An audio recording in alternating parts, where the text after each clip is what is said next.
Welcome back to another episode. Today we have a very special guest, former Rams running back and Super Bowl 56 champion, Darrell Henderson.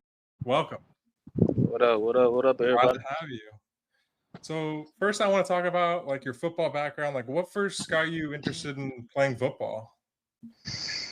It just came kind of natural. Like I remember being 7 years old. Uh, it was a pee wee league in my hometown, and they had tried, and I went out there and played because we used to play football in the backyard with my cousins, like after school every day. And then like everybody seeing how fast I was, and they was like, "You need to come try out." So I ended up going to try out, and I had a good time, and I really enjoyed it. So I've been playing it since I was 7 years old. Yeah. What made you stick with running backs? I know, especially when you're younger, a lot of guys play both sides of the ball. You play a lot of different positions. Like, what made running back stick? It just I wanted the ball in my hand, and people knew that I was doing something special every time I got the ball. So they kind of made me play running back. So Yeah. And then eventually you get recruited. Memphis. What made Memphis the right fit for you, you think? it just felt like home. They gave me one of my first couple offers, and that coaching staff just made me feel at home. And then like every time I go visit, everybody just made me feel special. So like it was kind of like a no brainer that I was going once I got my offer from it. So. Yeah. And then looking back, what do you think Memphis prepared you for that helped you succeed in the NFL? Well, life, grit and grind, because every game we went into the game being underdog, so we had to grit it out and grind it. And we showed people numerous times that just because we Memphis don't mean we not gonna beat you. So that kind of molded me into the day. Like I attack life every day, knowing that I'm an underdog and everything, because I always been an underdog, even with my recruiting process. So they set me up for toughness. Speaking of underdogs, the Rams, in their entirety of the Sean McVay era, have been known to take later round picks, turn them into just starters, like yourself. How have did you feel that sort of development when you first got there as a young player? I mean, I had the best role model you could probably ask for. I had Todd Gurley, which is the best running back I ever played with. And just watching his everyday routine, watching him go about life and do things right way, I kind of took some of that with me and part of my preparation, and I think it was the right situation for me. And then how did it feel for you walking in the building for the first time, knowing that this was it? Like you've officially made it? Because that's got to be a great feeling. It was a dream come true, but I was still trying to make sure that I stayed focused. It was a great feeling, but at the end of the day, I knew it was trying to go to work. I enjoyed it with my family, but once I got in the building, I knew it was time to go to work. Yeah. And then looking back, how much of your development can you attribute to learning behind guys like Malcolm Brown, guys like TG, like you mentioned? Because I feel like in when you look at the grand scheme of things, then you were sort of the next up in line. Then after you, it's sort of a succession at running back of sorts. I mean, those guys, they was smart and they did things the right way. So, like, I watched both of them guys how they go about practices. I just picked their brain a lot. Like, especially when I got questions, so I don't have to ask coach. So if I had a question, they was always open to answer my question, like, and help me out. So Yeah. And usually when you're a young guy, you obviously would want to just carry it like 20 times a game. That's usually not going to happen unless you're drafted in like the top 10.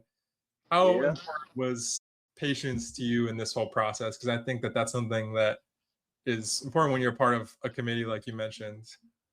I mean, it was a good thing because like, and with the Rams, they made everything so much funner. Like, so you really don't miss it. Practice fun, and Coach McVay do a good job of getting everybody involved in the offense. So like, you just got to know your role and be ready to play your role and do it to your best capability. And I think he did a good job of like using all three of us when I was there. Even with me and Cam in the situation, like he did a good job of using all his backs and getting everybody involved. Yeah. How do you sort of go about the mentality of having to share time? Because, like I said, you're going to want the self, a little, maybe a little selfishly, you're going to want the ball 20 times, but then you're on the same team with someone else that has that same mentality. Like, how do you go about sharing carries in an offense like that? Hey, you want to be selfish at some point, but at the same time, you got to be a team player because, like, and there's a long season. Like, everybody out there is the 1%. So, you like, you want to be selfish, like I said, but at the end of the day, you got to be a team player. Sometimes it's best to miss out some of them reps and let somebody else get them because at the end of the day, they're going to take care of everybody. Yeah. If you could go back and tell your rookie self one thing, what would you tell him? Ooh. Studied more. And I would have been like, made myself available. That's one thing I should have did. Made myself more available and took advantage of every opportunity I had, and just not a running back, but on special teams, and everything. So I would have told my younger self to be more open-minded and not be locked in on one position. Like, be ready to do whatever they ask you to do. Why do you think it is that players often perform better than expected when they get to Los Angeles? It's just like I said, Coach McVay, he do a good job of finding out what you good at and what you bad at, and he put you in the best position to win. So, and you see, he do that with a bunch of players that like people don't believe in, and they pop up on the scene. They like he's scribe. Yeah. Looking back, do you think part of the reason you've been able to navigate, these different chapters of your career is just the way that they were able to sort of help you as a young player and instill some of that knowledge in you early? Yeah, it just you got to be prepared for whatever life throws at you, and like I think I just was ready for whatever was threw at me. I'm just ready to get back going. So. Yeah. So you hear everybody talk about the culture. I saw it last summer. You had like Deshaun Jackson who played for the team for it was literally like a couple months. He was even back there. Whitworth was back there. TG was back there. I met TG. How would you describe the way that Sean McVay runs the building, runs his culture? It's just he do it the right way, and everybody want to be around him because he's a great guy, on and off the field.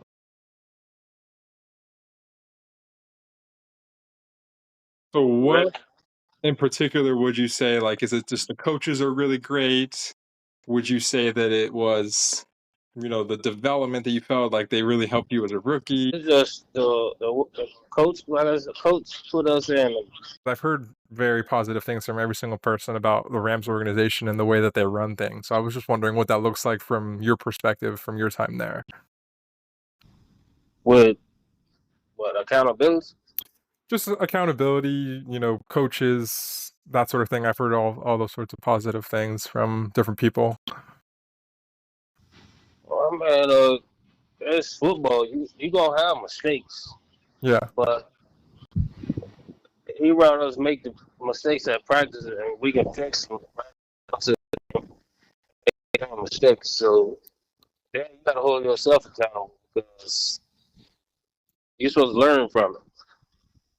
Yeah. But he does a good job of keeping you high and don't put you down. Yeah. When you have guys in the building like Aaron Donald, like Todd Gurley, like Jared Goff at the time, how does that sort of motivate you intrinsically as a player? Because you see Aaron Donald lifting like 500 pounds, and that's gotta be that's gotta be like really fun to watch. Well, we don't get because we live separate, but the offense go with offense and defense go with defense. But I got to watch Todd Gurley work, and he worked like a dog. And so, like, me being up under him, like, I know I got to do the same thing because he's one of the best players in the world, and he's still working like he just getting started. So that motivated me to go hard. Yeah. Our first fan question from Yaruki Mangrove, and he says, "Did the Rams do anything to help prepare players for life outside of football through financial literacy, media training, or other similar programs? As a rookie, they put you through like the NFL coming out. They put you through all these different meets to try to set you up for life. Yeah. But that's the player to learn from it. Like you have media training. They go over finance with you, and then you have your own financial advisor too. So your financial advisor is supposed to help you invest and help keep money flowing and make sure that you don't spend it all. Yeah. And running back is one of the most, I feel like, misunderstood positions in all football. What would you say fans underestimate most when they evaluate, what makes a good running back? I mean, a good running back is a running back that can do everything. Because some running backs think just because they can run the ball good that they can play. But in NFL, you got to be able to block. You got to be able to run the ball, also be able to catch. So you got to be versatile, and that was make a good back because he's more available. Yeah.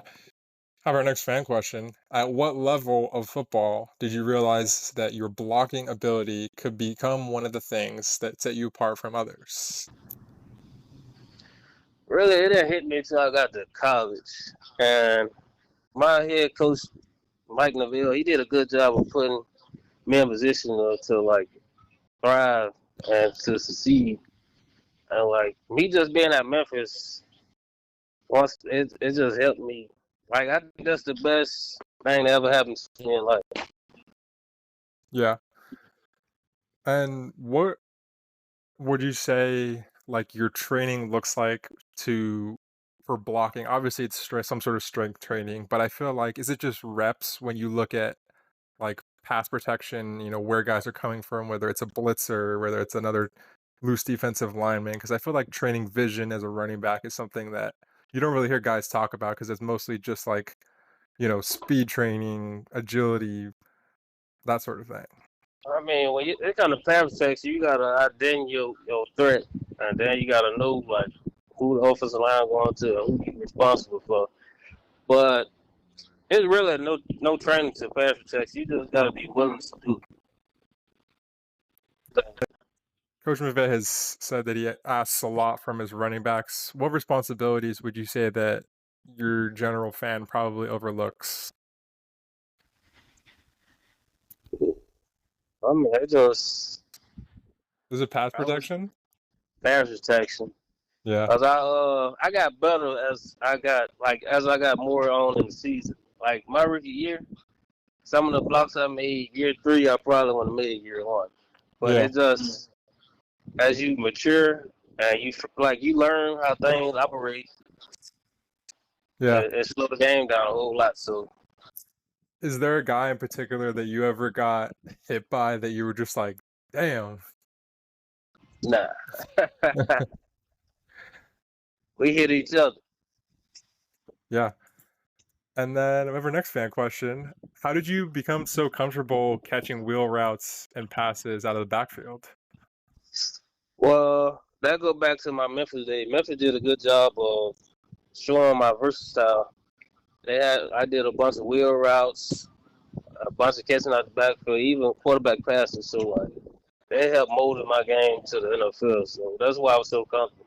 A lot of Yeah. things I did at Memphis, LA had me do also. So Yeah, absolutely.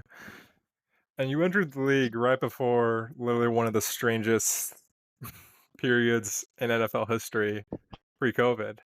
What did the whole COVID football process like teach you just about adapting to change and just mentally adapting to change as well?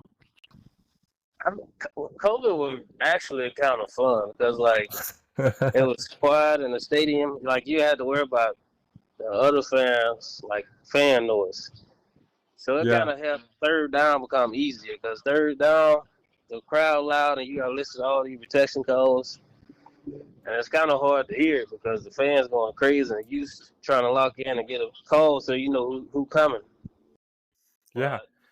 But Was I it was saying, was it just a little bit like eerie, just silence, and all you hear is just the opposing team? Because I feel like that's a crazy way to play football. Because normally you're playing in front of 60,000 fans, and they're all cheering for you or against that's you. how it was. And then they had like the little pop ups in the stands. Yeah, You could pay for them, but it was kind of weird because it was quiet. Like, and then when we got fans back the next year, it make you appreciate the fans more. Like, yeah, we, absolutely.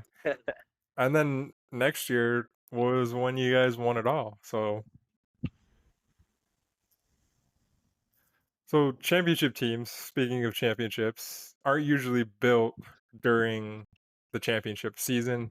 Looking back, when do you feel like that foundation for what that Super Bowl 56 team was really established? Was it in 2020 when they had that number one defense? Do you feel like it was when they traded for Matthew Stafford? When do you feel like the pieces were sort of fitting together? we, we all we always had the pieces. It just I think we all just locked in because it was a stretch where we lost a bunch of games and then we dug deep and then we went on that run in the Yeah. playoffs and we won it all. But it just we had that grit and grind and Coach McVay did a good job of helping us understand that the season ain't over with. We just got to dig deep. Yeah. I have our next fan question. How did it feel catching that clutch pass for Matthew Stafford late in the Super Bowl? That's got to be like tension is high. You make a clutch play. It's got to feel good, right? Or was it just really nerve wracking? It was nerve wracking, but also it felt pretty good. That was my first game back from my spring MCL, so it was like Yeah. I was trying to forget about that and not favor it. But I'm like, at the end of the day, this one of the big games I'm gonna ever play in. So Yeah. I just went out there and did what I had to do, and like it was my time to make a play, I knew I had to make it. Yeah. And then playing at SoFi, like you mentioned, kind of weird without the fans in the first year.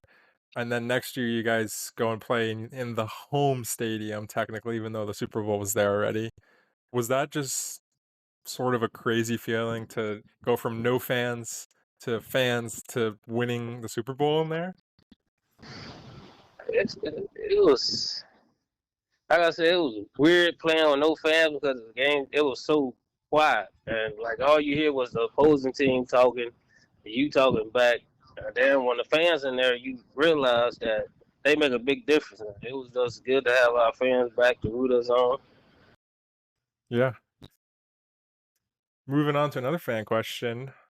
What is your favorite memory as a Ram that was not related to the Super Bowl?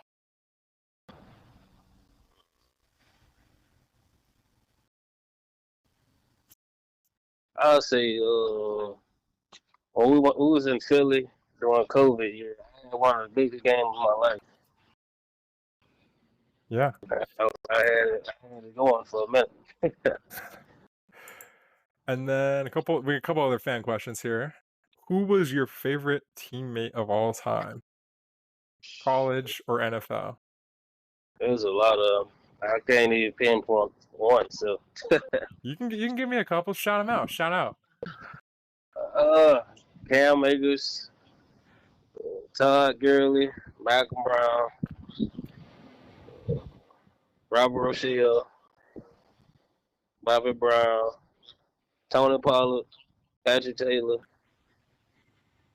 Yeah. I had Bobby Brown on. I got him at camp 2 years ago. Great guy. Loved interviewing that dude. He was awesome. Oh, yeah. Yeah. Is there any players from the time you were on the Rams that you still keep in contact with today? Uh, Not really. I just keep my eyes on them guys and make sure that everything going well and Yeah, supporting. So, absolutely. And then another fan question. Did you ever give advice or try to mentor Kyron Williams while you were with the team during his rookie year? I mean, yeah, I was helping him out. He used to ask questions, But Kyron wasn't afraid to go out there and make mistakes because he knew that that's the way you learn. Yeah, And that's why I like to see him being successful like he is now. Like I'm glad he doing it because he earned it. absolutely.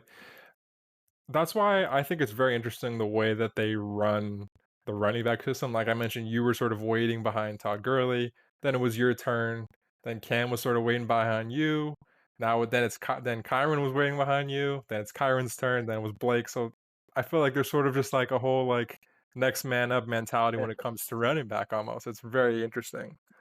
The offense requires a lot, so you gotta. Would you say that that's why maybe rookies don't get as much time as veterans just because the offense just requires a lot of pass protection scheme knowledge? Uh, you can say that, but then again, you got some players that can come in and play. It just It's up to the player. it's a lot to pick up on because, like I Yeah, said, it's a lot of moving parts. And for sure. like, Motion. once you get it, you get it. Like you can learn any offense once you learn that offense. Yeah, that makes sense. I know McVay's got a lot of motion, jet motion, orbit motion, that sort of thing as well. So it makes sense. Another fan question.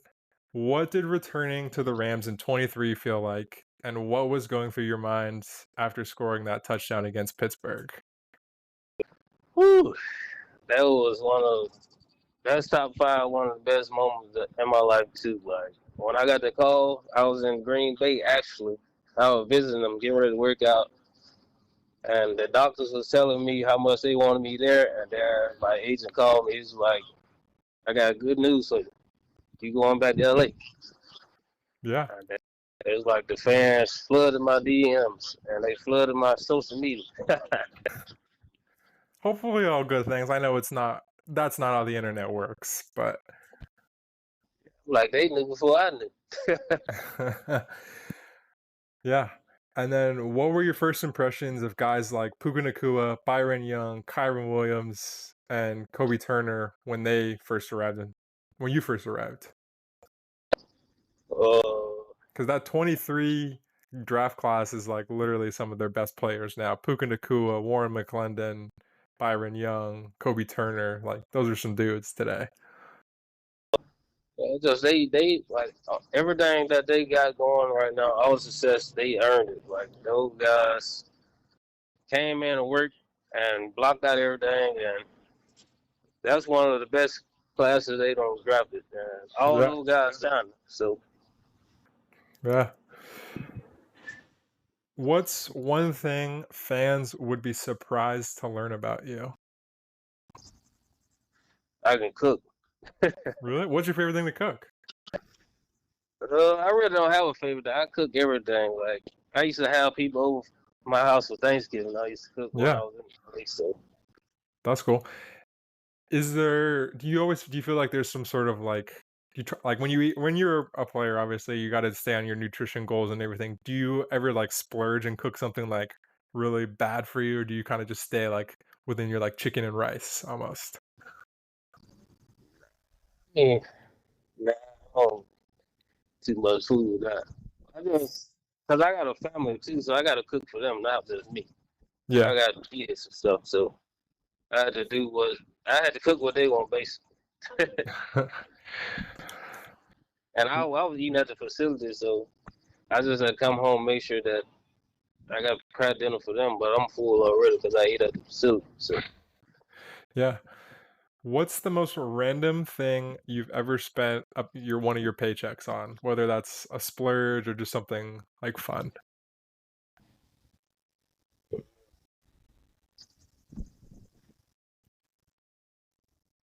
I love vacation, Yeah. but I deserved it.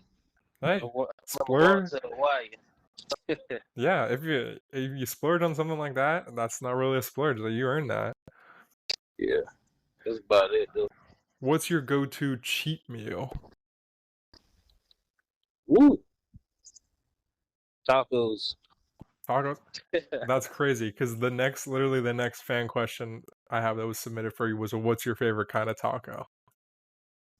Oh, I say carne asada. Ooh, okay. What's one topic you could give a presentation on with zero preparation? Something that, you just have all the knowledge already for.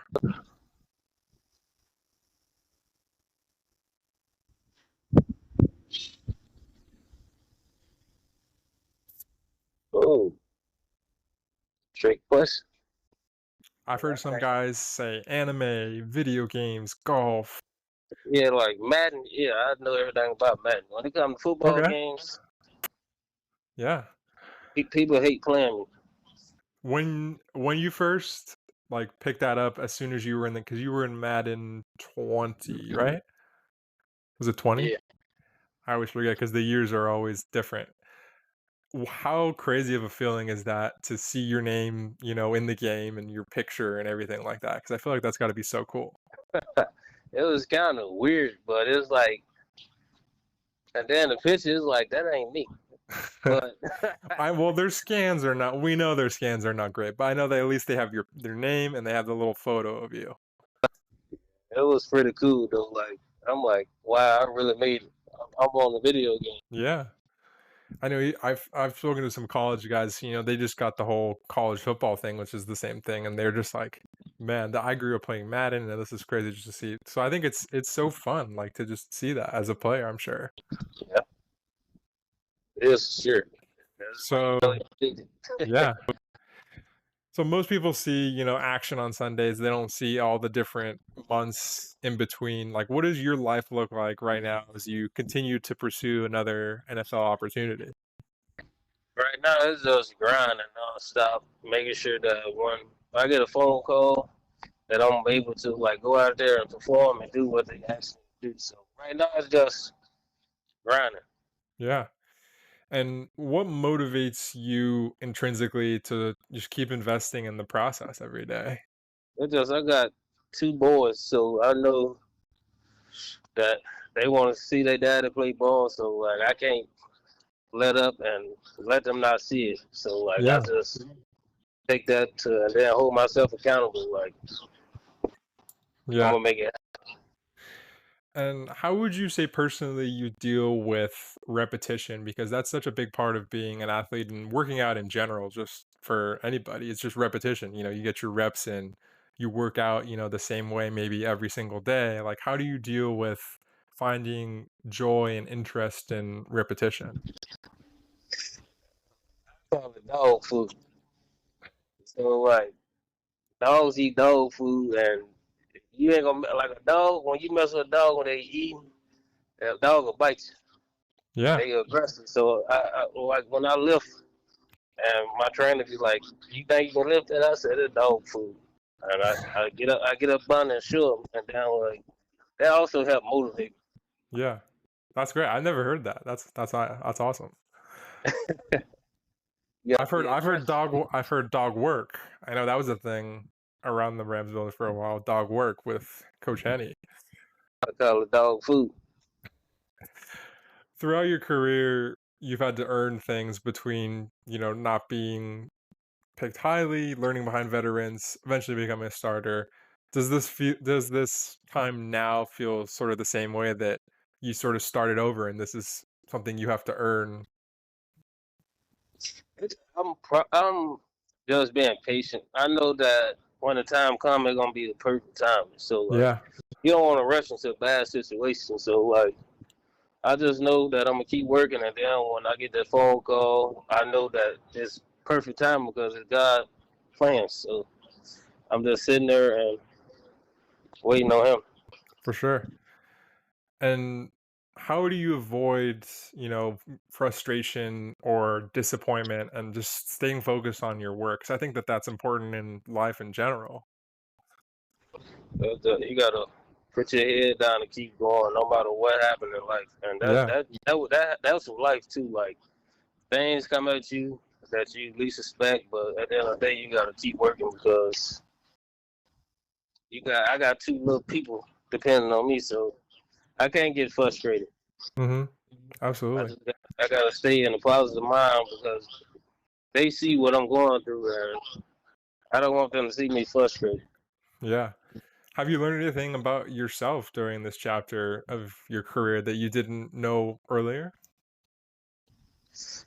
I get a bunch of good feedback, and like people say how much they love and miss me. So that's something positive. That also make my day. Also, so like I knew I did something that Yeah, they doing something to make my day. It's just little things. So yeah, I appreciate all my fans. yeah. I mean, I usually ask for fan questions for anybody that I interview, and people were so excited to ask you fan questions. That's why I was like, man, we Rams fans, we still love Darrell Henderson. I love them too. That was a We locked in for life. So Yeah, that was a fun backfield. I remember they used to call it Run DMC. Did you ever hear that? I remember that. I remember that.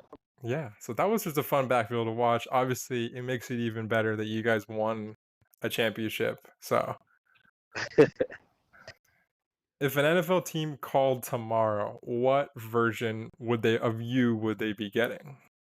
The best. Like I don't have time to sit back and reflect my life and mature. Like, I'm at the point of my life now. I'm ready to give my all. Yeah. I was looking up stats and everything, and I was like, "Damn, this guy's only like 28." I feel like that's not crazy at all. Like he's ready to go. No, but like I said, I got motivation. Yeah, I mean, calls been coming, so it's just about the time when it's gonna happen. So it's not if, it's when. it's about. So I've been talking to teams. It's just about when we're gonna pull the trigger on things. Yeah, for sure. So I'm gonna keep working. And wrapping us up today, this is something I asked all of my guests: is what is something that you have learned from playing football, playing sports, that you think that people could apply as advice to their everyday lives? I learned how to handle adversity better. Like since I've been playing sports, because when you in the sports world, there's a lot of adversity happening. You got to be able to like navigate through it. And I took that on with my life. Stuff happened in life, you got to be able to navigate through it. So that's some adversity. Yeah.